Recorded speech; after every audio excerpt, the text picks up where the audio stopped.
Good afternoon, Theta Gang. It's Mikey Millions here. And team, it's time for a talk.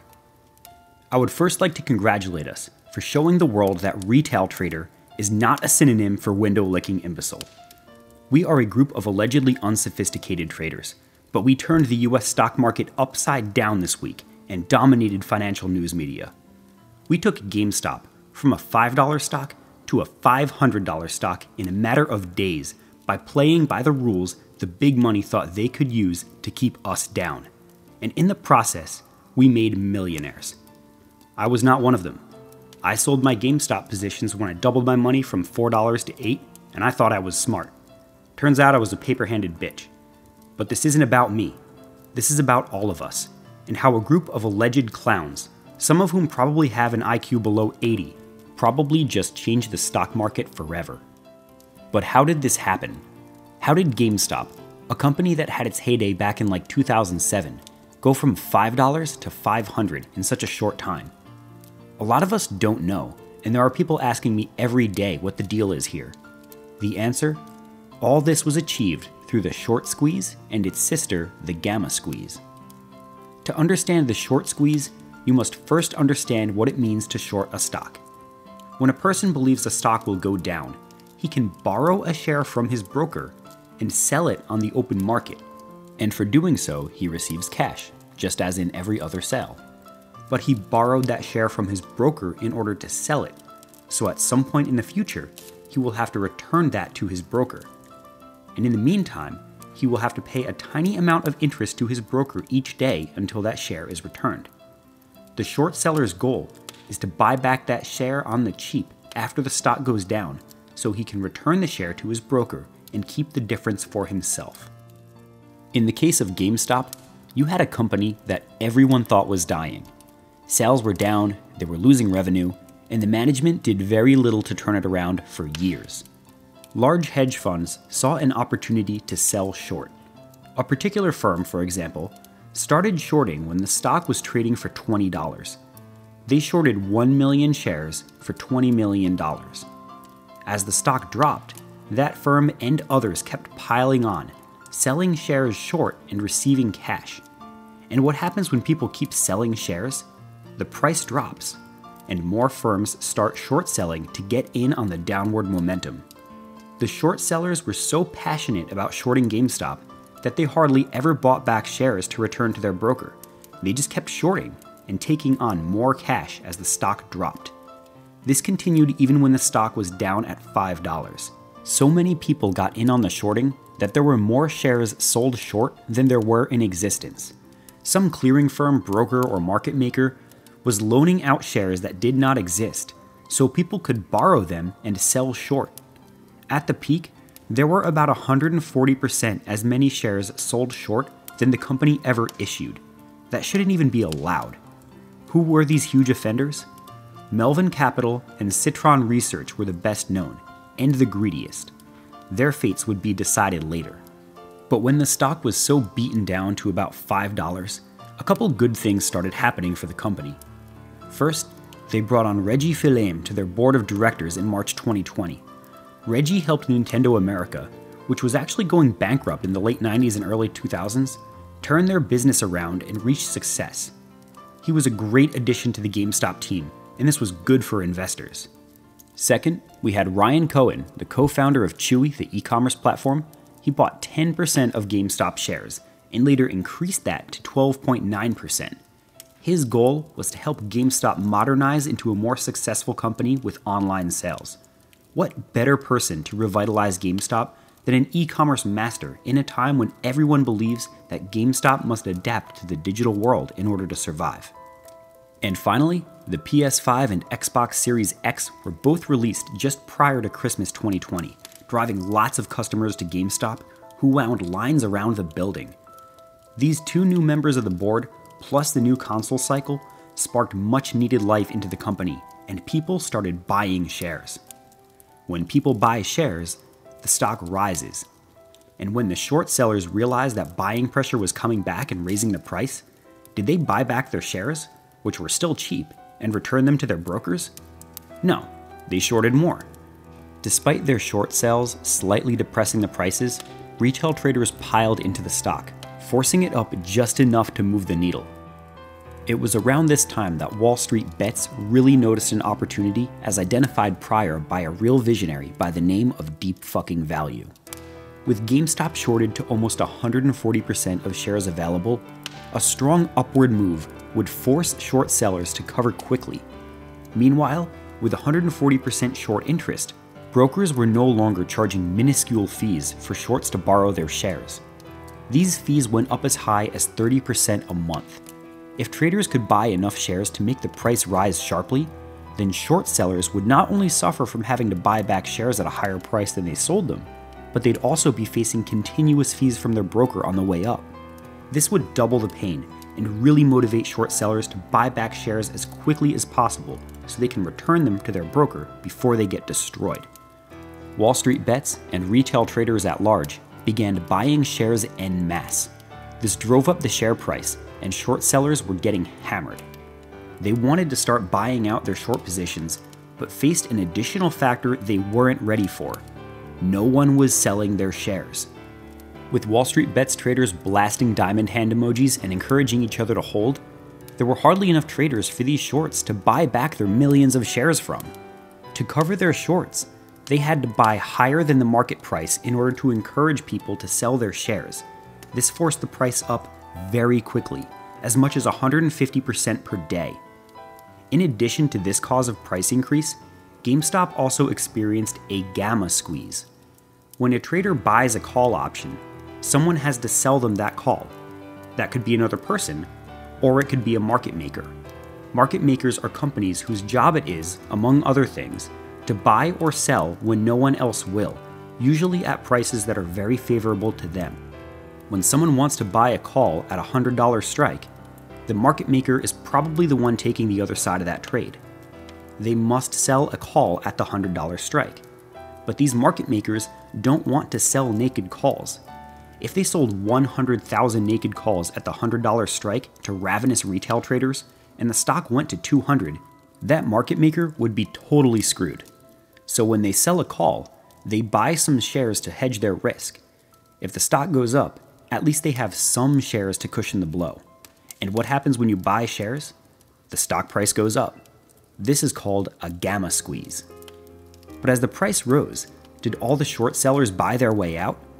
No, they either shorted more, believing GameStop didn't deserve a $60 valuation, or they bought back their shares to cover, and then re-shorted after the stock price went up. As people who shorted at 20 were covering, new shorts came in at 60. But over the next couple of days, retailers were relentless. They bid up shares and bought calls at market open, compounding that gamma squeeze, and all of a sudden, the stock was at $100. People who shorted at 60 needed out at all costs, so they bought back their shares to cover. And what happens when you buy shares? The stock goes up to 140. And now the people who shorted at 80 needed to cover. They buy to close, the stock goes up to 180, and now the people who shorted at 100 need to cover. This cycle kept going, with short sellers getting forced into buying at higher and higher prices, driving the price up further, and thus forcing more and more shorts to cover by buying shares to close their positions. This created a nasty feedback loop for the shorts, called the short squeeze. Usually, short squeezes burn slowly as the stock grinds up, but short sellers compounded their own pain in GameStop by shorting more shares every time the stock rose, and retail traders kept it going by purchasing as many shares as they could get and then wouldn't sell. Market makers and short sellers were digging themselves deeper with every new short sale. They, the short sellers, compounded the squeeze that killed them. And to make matters worse, on Friday, January 22nd, literally every single call option was in the money. The stock went so high that everyone who sold calls was on the hook to deliver shares to the people who bought them. Every single one. This is an unheard of situation. So over the weekend and into Monday, you had a lot of market makers buying shares as fast as they could to deliver them to the call buyers. Call sellers had to buy shares on the open market to cover their obligation, and hardly anyone was selling. This made the stock go flying. And during this time, GameStop claimed its first victim, Melvin Capital, a company with a massive short position. They lost so much money during the squeeze that they had to borrow $2 billion from a clearing firm called Citadel, owned by the Melvin CEO's former boss, in order to continue trading. And then they lost that too. And finally, so they claim, liquidated all of their Alibaba shares to buy GameStop and close their shorts. These were the glory days. Between Monday the 25th and Wednesday the 27th, retail traders enjoyed a brief but massive gamma squeeze, which each successive day making the previous day's prices look like chump change. Early in the week, even big names like Papa Elon Musk and Maharaja Chamath Palihapitiya joined the bandwagon, increasing trader interest and ultimately driving the stock even higher, which netted Chamath at least $250,000, by the way. The GameStop squeeze even spread to other tickers like Nokia, AMC, and BlackBerry like it was the year 1998, as traders looked for other heavily shorted stocks that could provide the next squeeze. On Thursday, January 28th, the market opened with GameStop above $500. Millionaires were made in just a few short days. Melvin, which never stopped shorting, was totally blown out. But here's the problem with hedge funds. They're tricky. They have tools we don't have. They bail each other out for billions of dollars. And despite all that, if a retailer does manage to kill one, that's when the others start to get really interested. Within an hour of market open, GameStop traders looked up from their cocaine to find Robinhood and a host of other brokers literally block purchases of GameStop, BlackBerry, AMC, Nokia, among others. You could not even open the charts on these stocks unless you already owned them, and then you could only sell, not buy. Why? For our own protection, according to Robinhood, because democratizing investing apparently means making sure retail traders can't buy shares and ensuring only institutional investors can. They put their finger on the scale in favor of those betting the stocks would go down. Robinhood especially let us down by promising to democratize investing while simultaneously taking away their users' right to vote. How did this happen?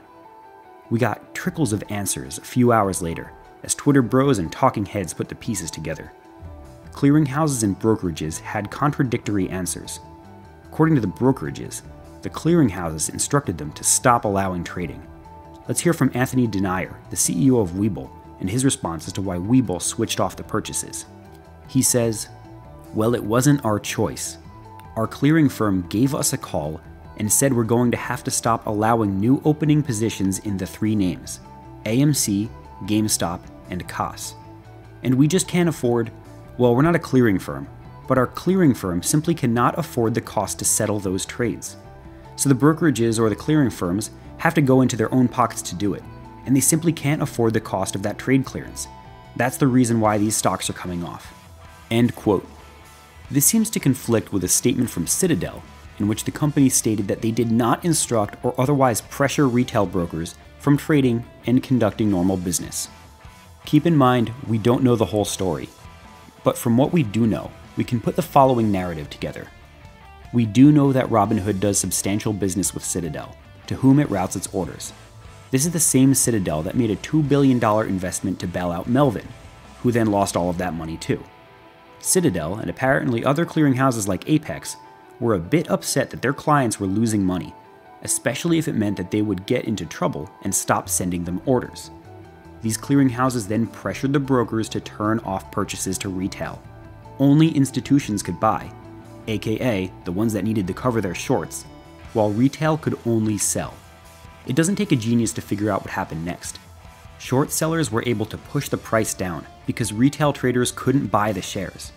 Fearful retail traders had to get rid of their shares while the short selling institutions could finally find motivated sellers so they could buy shares from them and close their shorts. The stock started dropping fast, from $500 down to a low below $150 by the early afternoon. The brokerages and clearinghouses just gave the short sellers a holiday, a free pass to close their shorts without fear of retail buyers keeping shares locked up or grabbing shares before they could cover. And when people really wouldn't sell, Robinhood did shit like this. Sold 4,500 shares for about a quarter of what they were worth that morning, screwing their clients so as to allow the short-selling institutions to get out as cheaply as possible. Chairman Tomas Peterfy of Interactive Brokers insisted that no market makers or institutions put pressure on them to prevent purchases by retail traders, and that they made this decision themselves. I have trouble with that statement. You mean to tell me that Interactive Brokers, Robinhood, Tastyworks, Webull, and Fidelity, and a host of others all decided within hours of each other to restrict trading and then lied about it? Does it have anything to do with Apex turning off the faucet? If this is all innocent, where's the statement from Apex explaining what happened? And I don't want to hear, "We're protecting you from yourselves because we don't want you to lose money when this crashes." Because that statement doesn't hold water when you, as the brokerages, are causing the crash. All we're seeing are excuses from the clearinghouses. And guys, those excuses don't seem to be, "We literally cannot do that." The excuses are, "We don't want to pay for our increased costs of doing that." But you know what? That's your job as a clearinghouse. So fill your orders at your own expense if that's what it takes. Don't piss all over the little guy to preserve your own profits, and then try to tell us that you're doing this for our protection. Let's face it, retail traders, many of them from WallStreetBets, put Melvin in a hole. Citron is next, and these hedge funds and the so-called clearinghouses behind them didn't like losing money and potentially going into debt. So as I see it, the clearinghouses pressured brokerages that serve retail traders to prevent additional buying. And since the brokerages need the clearinghouses and market makers, they acquiesced. The only ones that I can credit for holding out as long as possible are Tastyworks, Webull, and Merrill Edge. Tom from Tastyworks held out until Apex, their clearinghouse, stopped processing orders. Webull did the same, and Merrill Edge, as far as I know, never restricted purchases. They just increased margin requirements. So congratulations to them. And shame on the clearinghouses for forcing our favorite brokerages into a corner. And extra shame on Robinhood for being the first to bend the knee, and then try to tell us that this was for our own good, when really, they were protecting their own clearinghouse from guys named Taco Scooter with $3,000 of assets under management. Retailers on WallStreetBets are going to face allegations of manipulation. And I believe we should counter with the fact that, 1, no company should be shorting 140% of shares available. That's manipulation. And 2, clearinghouses pressuring retail brokers to ban purchases of shares in order to protect their own wallet. That's manipulation. And 3, when Melvin blows up its accounts, it gets a bailout and goes on about its business. If I blow up my account, my broker strips my assets and bills me. That's not an even playing field. Retail traders, especially the WallStreetBets folks with an average of $2,000 in their accounts, are so disadvantaged. And yet we beat all the big guys until they change the rules on us. They change the rules to keep winning the game. But guys, it is not even close to being done. Right now it's the 28th of January at about 9:30 p.m. I'm looking at Yahoo Finance, and I see GameStop back above 300. All it took was Robinhood announcing that they'll turn on limited purchases tomorrow for us to drive the stock back up after hours. We did something amazing here, and this fight is not over. Let's get it done with diamond fucking hands. It's our turn, and we're not done until the shorts get taken to the cleaners.